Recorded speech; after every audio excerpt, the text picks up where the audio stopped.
Hi, welcome to puzzles number 2. In this puzzle, we're going to cover the missing dollar paradox. This is a puzzle that was around probably before when I was a kid. And the missing dollar paradox goes like this. 3 weary travelers stop at a hotel to rent a room for the night. The manager states that the cost of the room is $30. Now you can tell by the cost of the room that this puzzle probably predates my time on the earth. So the travelers each pay $10 and then each for their share of the cost of the rent and proceed to the room. Later the manager realizes that he made a mistake. The room was only $25. So he gives $5 to the bellhop to return to the guests. So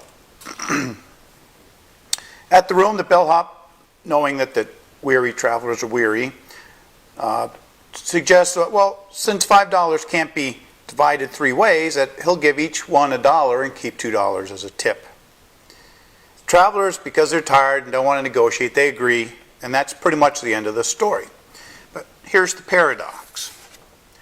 Since each traveler only paid $9, okay, $10 minus their $1 refund, that means each paid $9. So if you multiply 3 times 9, that's 27. So if you had 27 plus a $2 tip that the bellhop kept, that only adds up to $29. I mean, we started with 30 bucks, but now everything only adds up to 29. So where did the missing dollar go? Okay, if you want to try to figure this out on your own, pause the video now. If not, we're going to go on and discuss the solution and what the cause of the paradox is. The cause of the paradox is actually a trick of misdirection.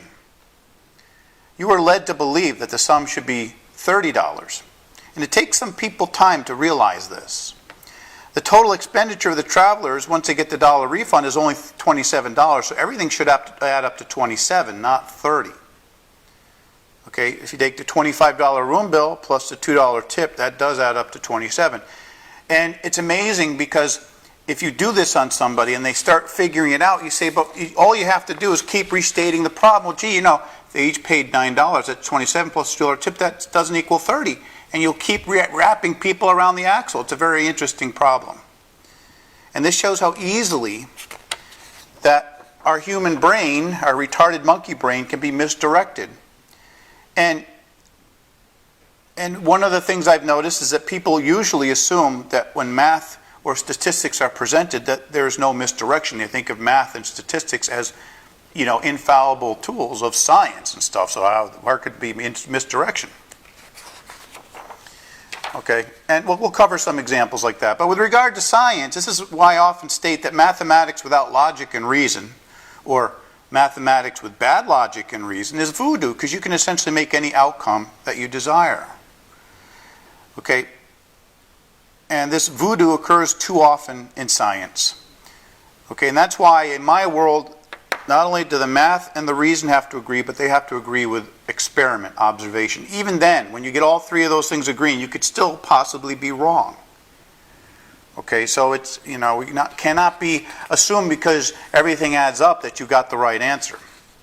And misdirection is used a lot in politics. And let me give you an example. You've probably heard this statistics where they say you are 30 times more likely to be killed by a gun in the home than to kill an intruder. Okay, here you're misdirected that the valuation of private gun ownership is a body count. Okay, the proper valuation for anything, not just gun control or guns, but the proper valuation is the ratio of benefit to risk. Okay, the proper way to evaluate gun ownership is, or anything, is the odds that the gun in the home will prevent you from being murdered relative to you being accidentally killed by the gun in the home. It's a ratio of benefit to risk. Okay, and in many cases, and there's an example a couple months back where an elderly couple are at home and 2 people, younger guys, break in, they start beating the elderly gentleman.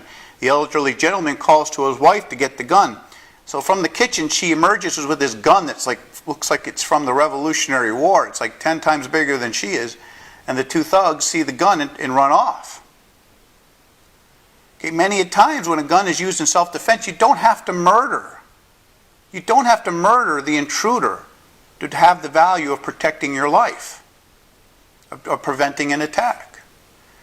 Okay, according to this statistics, the way it's worded here is that the old guy and the old lady should go jump in their truck, go hunt these people down and put a bullet in the back of their head. Okay, that doesn't, that's why this is such a violent statistic here, where this is the ratio of preventing violence to being accidentally killed by the gun. This is the proper valuation. This is apples to apples. Okay, and this is not just, you can use this in any political debate on anything. And that's why often on TV I see these politicians and stuff bringing up these statistics that are just so badly worded. But the problem with it is if you try to get into a point-by-point debate, you end up losing the viewership because it ends up becoming a long, detailed thing. And people have a very short attention span. And therefore, these quick little things like this are why politicians can pull the wool over our eyes, because a lot of people don't want to sit there and go through the detailed evaluation of why something's valuable or not. They just quickly go to the gut instinct. This is a statistic. It must be true. And this is why Mark Twain said there are three kinds of lies: lies, damn lies, and statistics. Okay, and there's a lot of misdirection that goes on in politics and TV news where they get stuff all mixed up. It's really awful. So thank you very much.